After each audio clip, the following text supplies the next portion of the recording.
Aloha. I just wanted to say hi to everybody and just touch base really quickly. I know that when I've been worried about somebody, it's always nice to that moment when you get to look them in the eye and know that everything's okay. So even though I can't look in your eye, I just want you to know that we're really okay right now. We've had a lot of high intense moments, and I just wanted to share a little bit how this scenario has unraveled for us since Thursday. Thursday afternoon, um, I was just finishing up a 75-hour shift of caring for my girl Meg, the girl I take care of, and I was feeling pretty whipped and spent, and I was ready for my time off. But it became apparent after I dropped her off that things were heating up, and I went to town to put gas in the car in case an emergency situation happened, and just to be totally prepared. And that night went to bed, and when I woke up in the morning, the fissures had started open. It was Friday morning, and I thought, okay, this could be interesting, but sometimes Pele just blows off some steam. And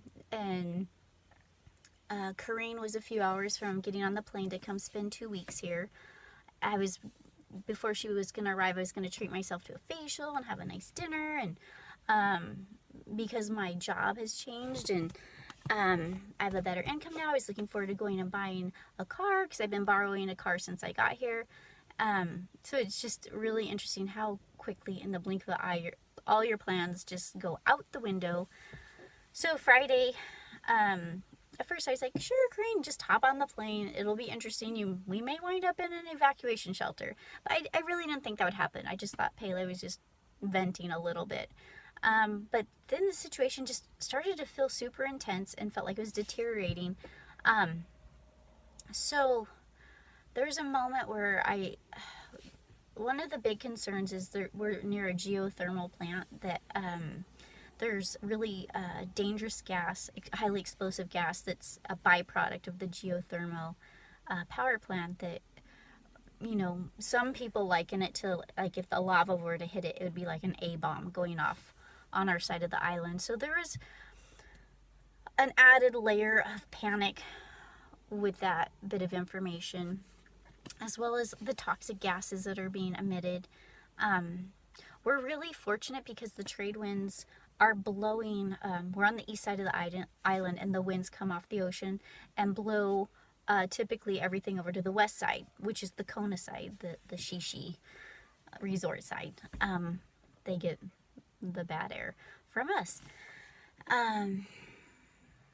So I went and just packed up and said, I'm heading to Hilo for the day. Took Liam. I thought, we'll get out of here, go watch a movie, kind of try to get our mind off just the intensity, because there's nothing, we weren't in immediate danger in our house, but there's just so much uncertainty because lava really could pop up anywhere, anytime, and we're in the high risk zone. So we get to Hilo, and we're sitting down at the cafe. We've just ordered our food, and the 6.9 hit. And back in November, we were in the Tsunami Museum in Hilo. Hilo is like a tsunami magnet, and we're like, check please, and to-go containers, and just like jammed out of there. We weren't on the water, but I wanted to get further away, so we headed up the mountain-ish, I don't know, the mountain hill, but we found a nice place by Rainbow Falls in the shade and calmed down because we were super afraid, and finished our food. And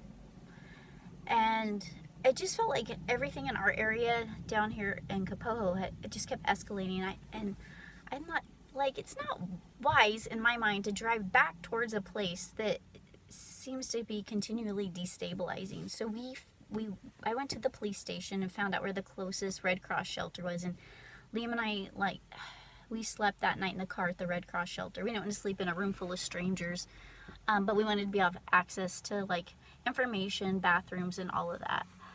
And then by Saturday morning, things seemed to have settled down, so we headed back to reassess, because when you pack to, jam, and you're not sure when you're going to be back, you don't exactly pack very logically. And since it felt safe, we were like, okay, we need to go back and reassess and pack with a little more common sense. And that morning when we woke up outside the Red Cross, which was so surreal, it's like, that's not something you ever imagine you're going to be needing to even utilize that. And so when it happens, it's like crazy.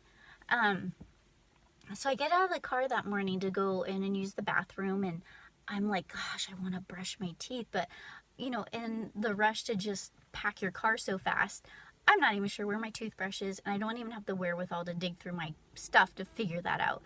And I walk through the doors to head to the bathroom, and I look to the side, and there's a pile of toothpaste kits. And I almost burst into tears. My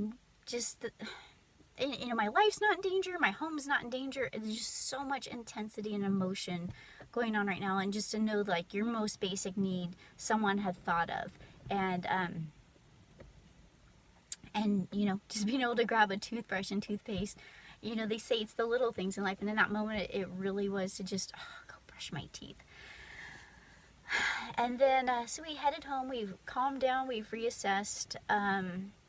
The Airbnb has just gotten up and rolling, and I was about to experience the most prosperous 12 months of my life I was looking forward to. But, people don't want to come on vacation when there's active lava flow unpredictably all around you. So there's been cancellations, and then the certainty or uncertainty if I will be able to continue my caregiving position.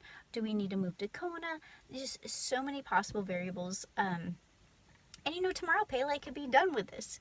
So you just have no idea how to prep or plan for this. You just keep going, well, what if this happens? Will I do this? Will I do that?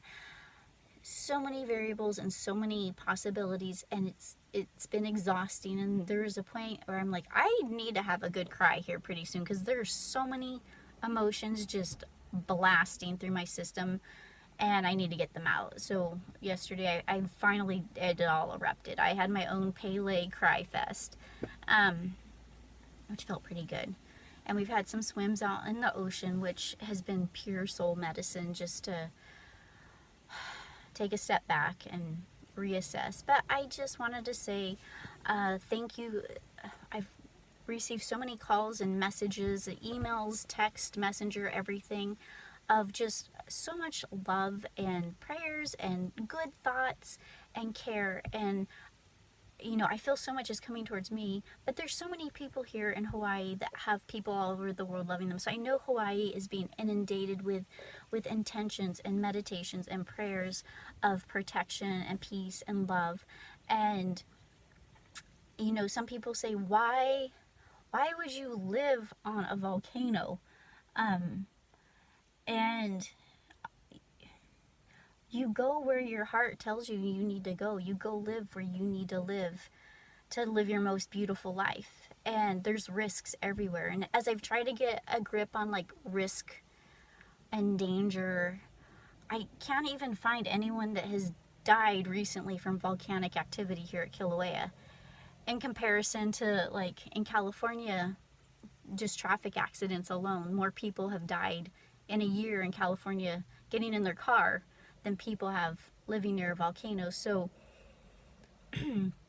risk versus reward, I would much rather be here in Hawaii, surrounded by the most beautiful landscape that just continually infuses my soul. And when you surround yourself with beauty, you feel yourself,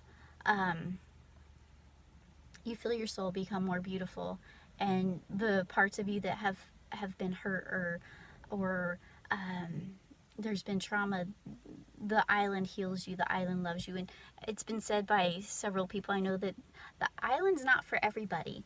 It will chew you up and spit you out, my friends have said. This fearful situation will drive the fearful away. If this was easy living, everybody would be here. And it really helps you be acquainted with your resilience. And when Pele moves this way, you scoot aside and let her go through and do her thing. Pele burns, destroys, purifies, and she builds up at the same time. And living near lava has taught me so many life lessons that have been super powerful. So I don't plan on leaving the island for now. I feel safe, I feel good, I feel protected, and I feel I'm exactly where I need to be. So thank you again so much for the love, the kindness coming my way, and I just I lack vocabulary and words to express my gratitude. I will stay in touch. Much love. Mahalo.